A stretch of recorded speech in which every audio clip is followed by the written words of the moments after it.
It's been some time now since I did an episode of my Looksmaxxing series, so I decided to do one about the hair and beard combined. From my personal experience and from all the clients I gave advice to and helped, I noticed that majority of us men we kinda suck at getting and styling the right haircut for our hair and beard. And there is a saying women over here say. They say that the beard and hair for men is similar to makeup for a woman, cause it drastically changes their looks, but unlike makeup, it's all natty. So we will be discussing today what kind of haircut would suit your face shape, should you grow your hair longer or not, when to grow the beard, and at what length should you grow it. I will try and make this simple and informative so that a lot of people can improve their looks in the future. And if you want to get your face rated by me with personalized Looksmaxxing advice, link will be down in the description.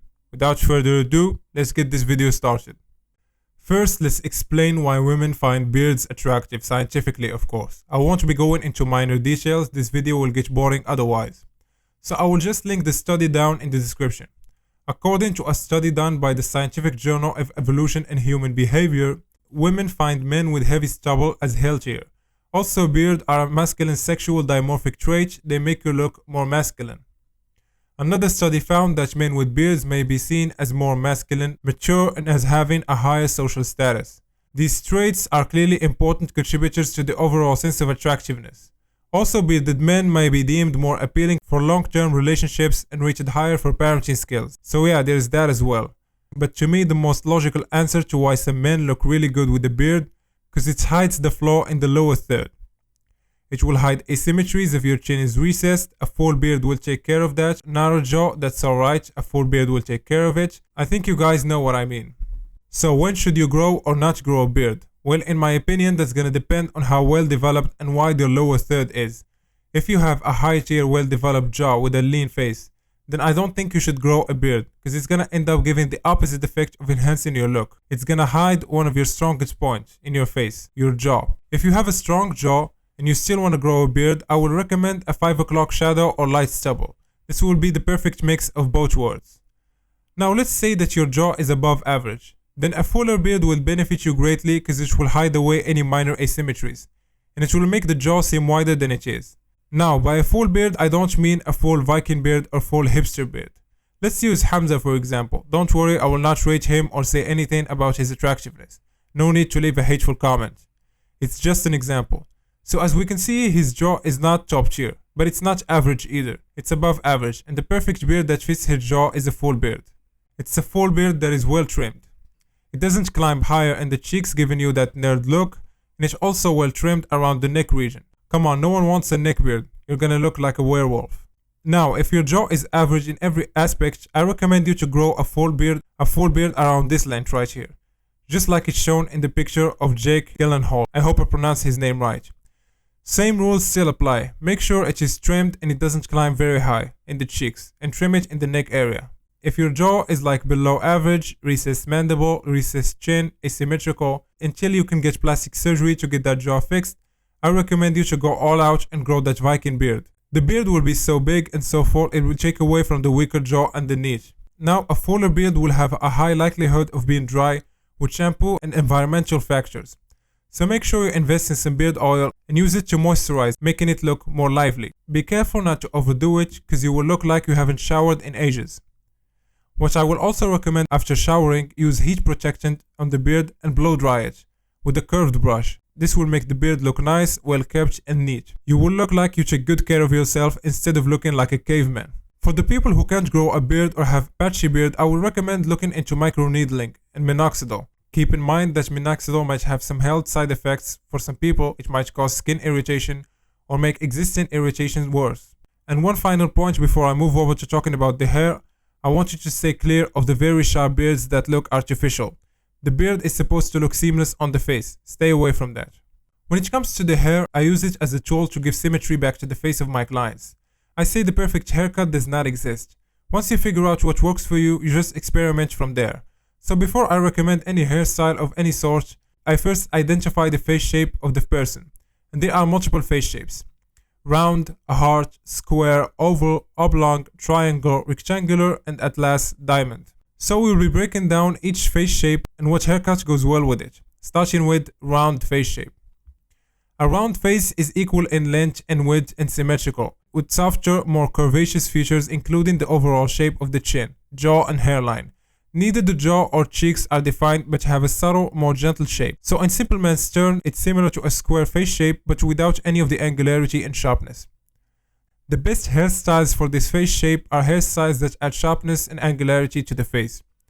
Pompadour styles or long quiffs with the side part will look good, and squaring the beard with these hairstyles to help maintain good symmetry. A heart face shape. A heart-shaped face starts narrow at the chin, which is usually pointed and emphasized, and widens upward toward the forehead, which is the widest part of the face.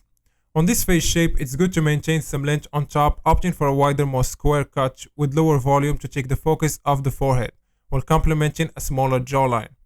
A shorter beard will complement the longer locks on top. Square face shape. Similar to a round face shape, a square face is equal in length and width but tend to be more angular, especially around the jawline. The widest part of the jaw is rather sharp and heavily defined, squaring off the bottom portion. This face shape is very flexible. You can go for a masculine buzz cut or long hair, and anything in between will look good. It depends on what you want to aim for. Oval face shape. Oval shaped face is slightly longer than it is wide, sort of like an egg. The cheekbones are the widest part of the face, while the jaw and forehead are rounded. There is a slight curvature to all sides of the face.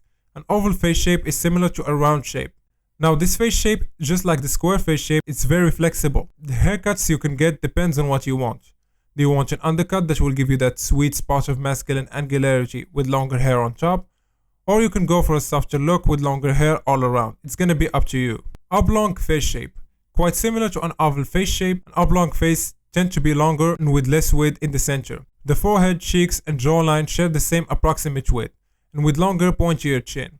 With this face shape, your face is already going to be long, so don't go for hairstyles that will give the illusion of a longer face. Avoid having too much volume on top. A triangle face shape is more or less the same as heart, but inverted, so that the forehead is the narrowest part of the face while the jawline is the widest. For this face shape, shorter hairstyles are recommended.